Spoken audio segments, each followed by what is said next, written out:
అన్నయ్య ఏమంటున్నాడు? వాడు చెప్పింది నిజమే, దానికి అదే శాస్తి. నువ్వు వెళ్ళి పడుకో, రేపొద్దున్న అంత్యక్రియలు చేద్దాం. రావే.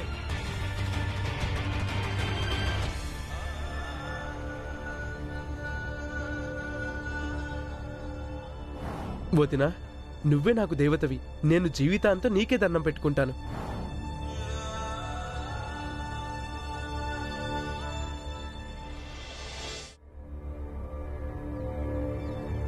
అయ్యో, ఎంత పని చేసావమ్మా రేణుకా. ఏదో తెలియక తప్పు చేసావు, అయిపోయింది కదమ్మా. దానికోసం చచ్చిపోతావా తల్లి? చాలా మంచి అమ్మాయి, పాపం తట్టుకోలేకపోయింది. తను చేసిన తప్పు వల్ల తన కుటుంబం పరువు పోయిందని. పాపం ఊపిరి ఆడలేదనుకుంటా. నీళ్ళు అడిగింది, నీళ్లు తెచ్చిచ్చాను, కానీ నీళ్లు కూడా తాగలేకపోయింది. నన్ను ఒంటరిని చేసి వెళ్ళిపోయింది.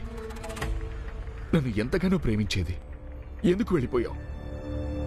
నువ్వు లేకుండా ఎలా బతుకుతాను? అలా జరగాలనుంది, జరిగింది. ఏం చేస్తాను చెప్పు. ఇక అంతిమ సంస్కారాలకు ఏర్పాటు చేయండి. దేవుడా, మేము నీకేం అపకారం చేసావు? మాకింత అన్యాయం చేసావు ఏంటమ్మా? అయ్యో, నా భార్యతో పాటు నన్ను కూడా తీసుకెళ్ళు దేవుడా. నేను దురదృష్టవంతుణ్ణి. రండి సార్. సార్, మా వదిన్ని మా అమ్మ నాన్నని చంపారు.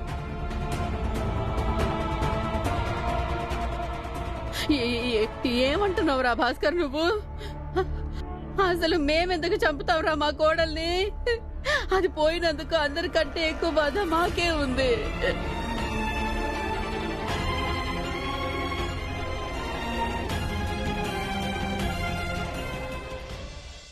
చూడండి, వీళ్ళు చాలా పరువు గలవాళ్ళు. వీళ్ళ పెద్ద కోడలు వీళ్ళ కుటుంబ పరువుతో దారుణంగా ఆటలాడుకుంది. అయినా ఆమె పోయిన బాధలో ఎలా ఏడుస్తున్నారో చూడండి. వీళ్ళు తమ కోడల్ని చంపే మనుషులు కాదు.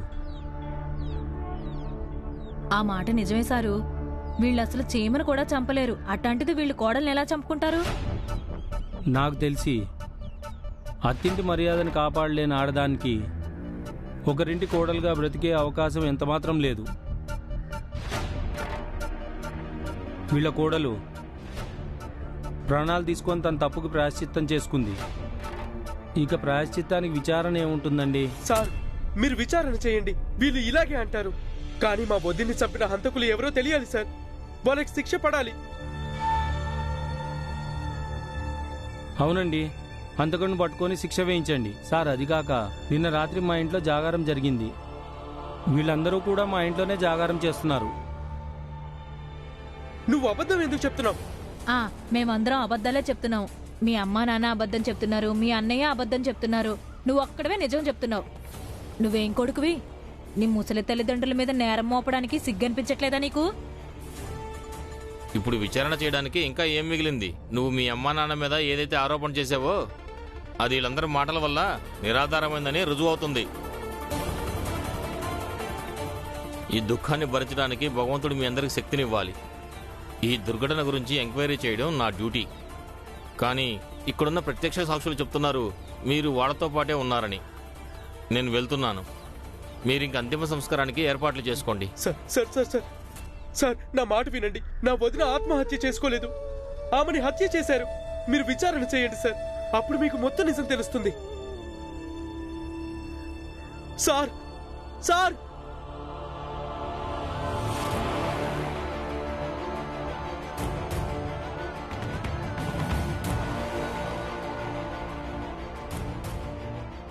చూడండి, నా మాట విని కోడలికి అంతిమ సంస్కారం ఎంత త్వరగా చేస్తే అంత మంచిది. నేను ఊళ్ళోకి వెళ్ళి మన వాళ్ళని పిలుచుకొస్తాను. తర్వాత కార్యక్రమం కానిద్దాం.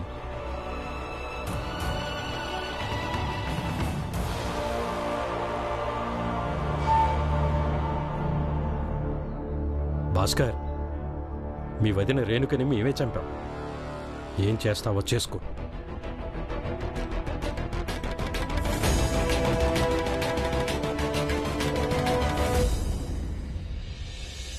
బియ్యం ఏరడం అయిపోయిందా? అరే ఆనంద్ బాలా, ఏంటి ఏమైంది? ఏమైంది? ఆనందన్నయ్య బాలాన్నయ్య ఎందుకు ఇలా రప్పుతున్నారు? ఏంటో చెప్పండి. మంజుల, భాస్కర్ వాళ్ళ వదిన చచ్చిపోయింది. చచ్చిపోవడం ఏంటి? అయ్యో, కానీ ఎలా చనిపోయింది?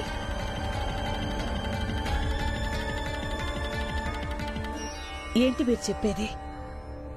అమ్మా, మేము ధన్యవాదాలు చెప్పడానికి వెళ్ళాం.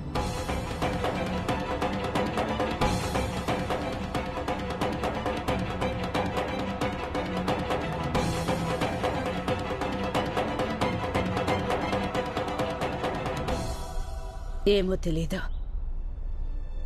పెళ్లి జరిగినందుకు ఇంకా ఏమేం పరిణామాలు జరుగుతాయో. అసలు ఇదంతా మీ ఇద్దరి కారణంగానే జరిగింది. ఒక ఆడపిల్ల పెళ్లి పీటల దాకా వచ్చి ఆగిపోయింది. ఇకిప్పుడు ఒక అమ్మాయి ప్రాణం పోయింది. వదినా, నిజమే, ఇది ఏదైతే జరిగిందో అది మంచిది కాదు. అంటే దాని అర్థం ఇది కాదు, మన పిల్లలిద్దరినీ ప్రతిదానికి బాధ్యులను చేయడం.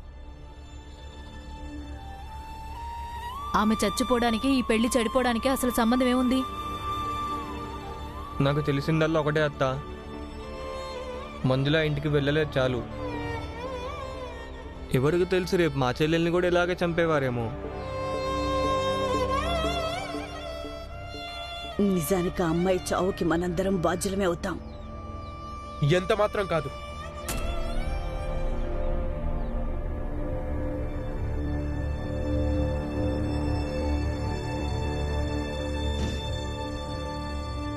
మీకెవరికి తెలియకపోవచ్చు, కానీ మా అన్నయ్యకి ఇది రెండో పెళ్లి. మొదటి వదిన కూడా నిప్పంటించుకొని చనిపోయింది, లేదా చంపేసి ఉంటారు, తెలీదు. మరప్పుడు నా పెళ్ళేవి చెడిపోలేదుగా. ఇరుగు పొరుగు వాళ్ళు అంటుంటారు ఆ వదిన ఆరోగ్యం ఎప్పుడు పాడవుతుండేదట. ఆ కారణంగా ఆమె ఇంటి పనులు వంట పనులు చేయలేకపోయేదట. మా ఇంట్లో వాళ్ళ అభిప్రాయాన్ని బట్టి ఇంటి పనులు చేయలేని ఇంటి కోడలు ఎందుకు పనికిరాదు.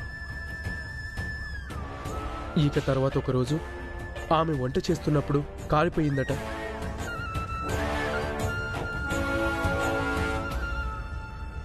లేక కాల్చి చంపారు, తెలీదు.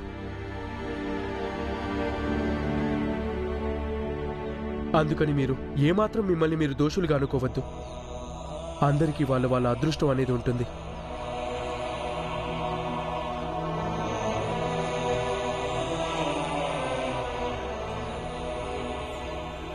మీ అన్నదమ్ములిద్దరూ దీన్ని మా వదిన వాళ్ళ ఇంటి నుంచి తెచ్చారు. దీంట్లో మా వదిన వెన్నో కష్టపడి సంపాదించిన మెడల్స్ ఉన్నాయి. వీటిని మంజులకి ఇవ్వండి. మీరు వీటిని తన దగ్గర పెట్టుకుంటే తను ఇంకా పట్టుదలగా చదువుతుంది. మా వదిన ఏ లోకంలో ఉన్నా సరే ఆమె ఇలా అనుకుంటుంది, తను కూడా ఇంకా చదువుకుంటున్నట్టు.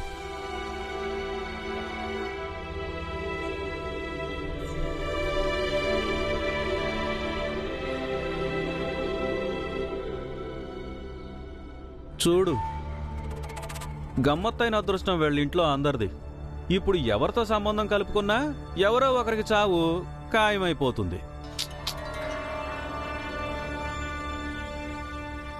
అవునా మంగేష్? మీరు చెప్పింది నిజమేనండి.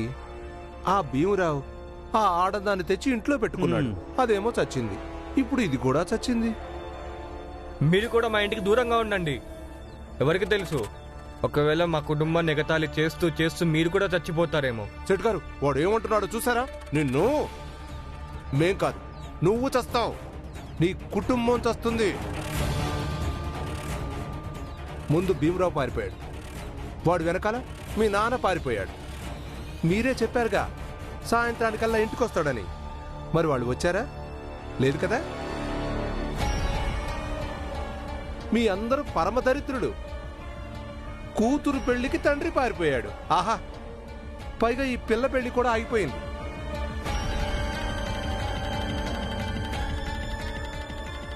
మా అందరికంటే మీరు ఎందుకు వెనకబడ్డారో తెలుసా? ఎందుకంటే మీరు దరిద్రులు. ఇక మాకు ఎప్పుడు అవకాశం దొరికితే అప్పుడు మీకు అది రుజువు చేస్తుంటాం. మీరందరూ దరిద్రులని. తెలిసిందా? భలే చెప్పావు మంగేష్. పద.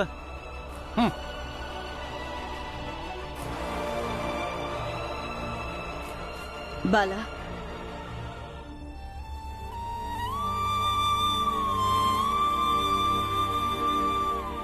బాబు, మీ కుటుంబానికి జరిగిన నష్టమేమీ చిన్నది కాదు. మీ వదిన ఇలా చనిపోవడం మాకు చాలా బాధగా ఉంది. ఇంకా మీ దుఃఖంలో మా కుటుంబానికి కూడా భాగం ఉంది. మీరెవ్వరూ ఏమీ బాధపడకండి. భీమరావు ఇంకా వాళ్ళ నాన్న త్వరగా తిరిగొస్తారు. ఒకవేళ మీకు ఏదైనా సహాయం అవసరం అయితే మీరు నాకు చెప్పండి. వద్దు వద్దు బాబా, నీ నుంచి మేము సహాయం తీసుకోము. నీకు చేతులెత్తి దండం పెడుతున్నాను బాబు, ఇంకెప్పుడు ఇంటికి రావద్దు. ఎందుకంటున్నానంటే బాబు, మా కారణంగా మా శత్రువులు నీకేమైనా హాని చేస్తారని.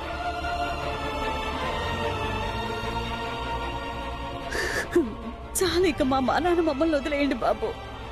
అదే ఇప్పుడు నాకు మంజులాకి పెళ్ళయి ఉంటే అప్పుడు కూడా మీ అల్లుడితో ఇలాగే అంటారా? మీ మా నాన్న మిమ్మల్ని వదిలేయమని?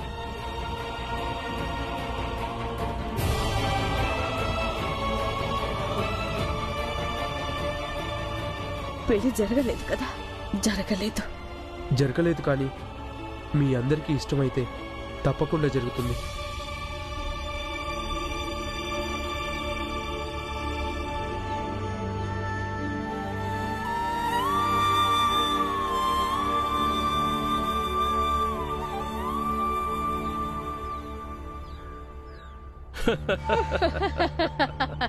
అరే, నువ్వెందుకు బాధపడుతున్నావురా? నీకు 3వ పెళ్లి చేస్తాంలేరా. కానీ అమ్మా, నాన్న, ఈసారి మీరు పెళ్లి చేయడానికి ముందే తెలుసుకోవాలి. నేను పెళ్లి చేసుకునే అమ్మాయి చదువుకుని ఉండకూడదని, లేకపోతే చిరాకు తెప్పిస్తుంది. వీడు చెప్పేది నిజమే. చదువు అనేది బుద్ధిని భ్రష్టు పట్టిస్తుంది.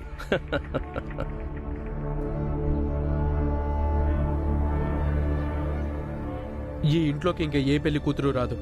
అంటే మీరు నిర్ణయించిన అమ్మాయి. ఇప్పుడు నేను చూస్తాను అన్నయ్యకి ఎలా పెళ్లి జరుగుతుందో.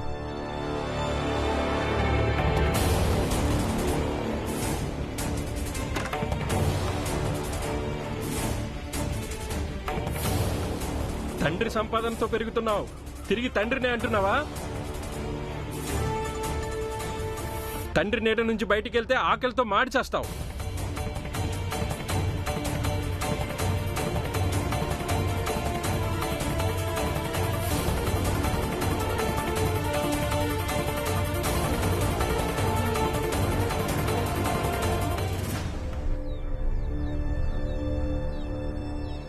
ఇల్లు వదిలేసి వెళ్తున్నాను.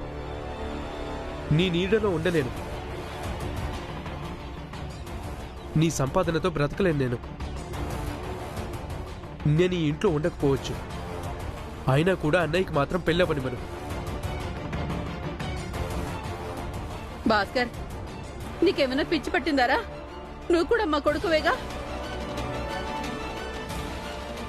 నాన్న ఏదైతే అన్నాడో అది కోపంలో అన్నాడ్రా. నువ్వు ఆయన సంపాదన మీద బతుకుతున్నావని. అమ్మా, నాకు ఒక విషయం అర్థమైంది. ఎప్పటి వరకు ఈ ఇంటి కొడుకులు ఈ ఇంటి కోడల కోసం గలం ఎత్తడం జరగదో అప్పటి వరకు ఏమీ మార్పు రాదు. భాస్కర్,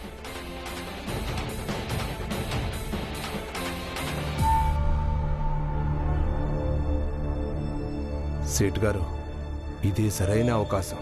ఆ భీమరావు లేడు, ఆ రామ్జీ లేడు. వీళ్ళందరినీ ఇంట్లో నుంచి బయటికి తరిమి కొడతాం.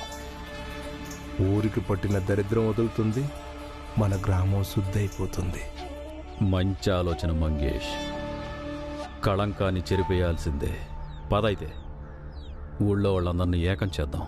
వద్దొద్దు సేట్ గారు, పగలు వెలుగులో వద్దు. ఒకవేళ మనం ఇప్పుడు పగటిపూట మన ఊళ్ళో వాళ్ళని ఏకం చేశామంటే అప్పుడు ఆ పెంచల మాస్టారు, ఆ అంబేద్కర్ మాస్టర్ కూడా వచ్చేస్తారు ఎగేసుకుంటూ. వచ్చి జనాలకు నీతులు చెప్పడం మొదలెడతారు. వాళ్ళు బోధలకి మన వాళ్ళు మనసు మార్చుకున్నా మార్చుకోవచ్చు. ఈ పద్ధతి అంతగా పనిచేయదు. వాళ్ళిద్దరూ మన పథకం చెడగొడతారు.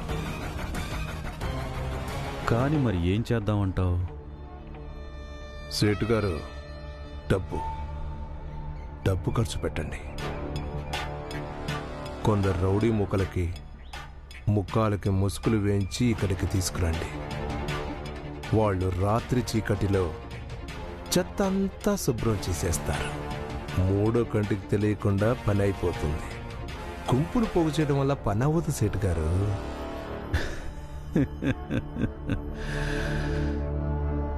మరుసటి రోజు పెంచల్ గురూజీ ఇంకా అంబేద్కర్ గురూజీ కనిపిస్తే అప్పుడు చెబుదాం. రాత్రి చీకట్లో ఎవరొచ్చారో ఏం చేశారో మాకేం తెలుసని. సేటు గారు, మీ మీద ఎవ్వరికి కూడా అనుమానం రాదు. అందరికీ అనుమానం ఆ భాస్కర్ గాడి బాబు మీదకి పెడుతుంది. అయితే ఇక రాత్రి అవడానికి ఎదురు చూడాలి మనం మంగేష్.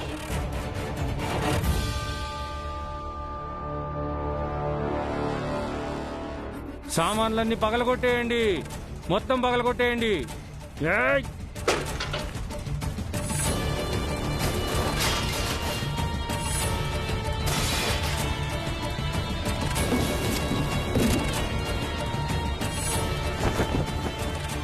బయటికి రండి, ఇల్లు ఖాళీ చేయండి. రండి బయటికి, అందరూ బయటికి రండి. రండి బయటికి. ఎవరు మీరంతా? ఏం చేస్తున్నారు మీరు? ఎవరు వదినా? ఇదంతా మేమెవరమంటే మీరు ఈ ఊళ్ళో ఉండడం ఇష్టం లేని వాళ్ళం. ఎందుకంటే మీకు అసలు ఈ ఊర్లో ఉండే అర్హత లేదు. కూతురు పెళ్లి అర్ధాంతరంగా ఆగిపోయింది. ఇంకా తండ్రి కొడుకులు ఇల్లు వదిలిపెట్టి వెళ్ళిపోయారు. మొత్తం అందరూ బయటికి రండి. ఎక్కడికి వెళ్తాం మేము? అదంతా మాకనవసరం, మీరు ఎటైనా వెళ్ళండి.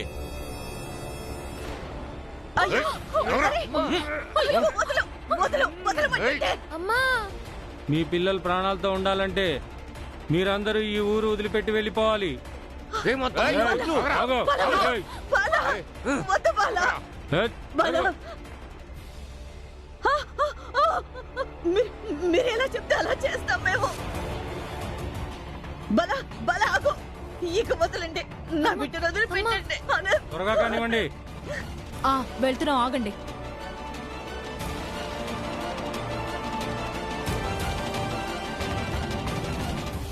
ఇవాళ రాత్రి నక్షత్రాల సాక్షిగా రామ్జీ కుటుంబానికి ఆఖరి రాత్రి అవుతుంది. రేపు ఉదయించబోయే సూర్యుడు మన ఊరికి ఒక కొత్త శుభోదయాన్ని తీసుకొస్తాడు. ఏం చెప్పారు సేటు గారు? వాళ్ళు ఇక్కడి నుంచి వెళ్ళిపోతే మన ఊరు బాగుపడుతుంది. అలాగే మన ఊరుకున్న దరిద్రం పోతుంది.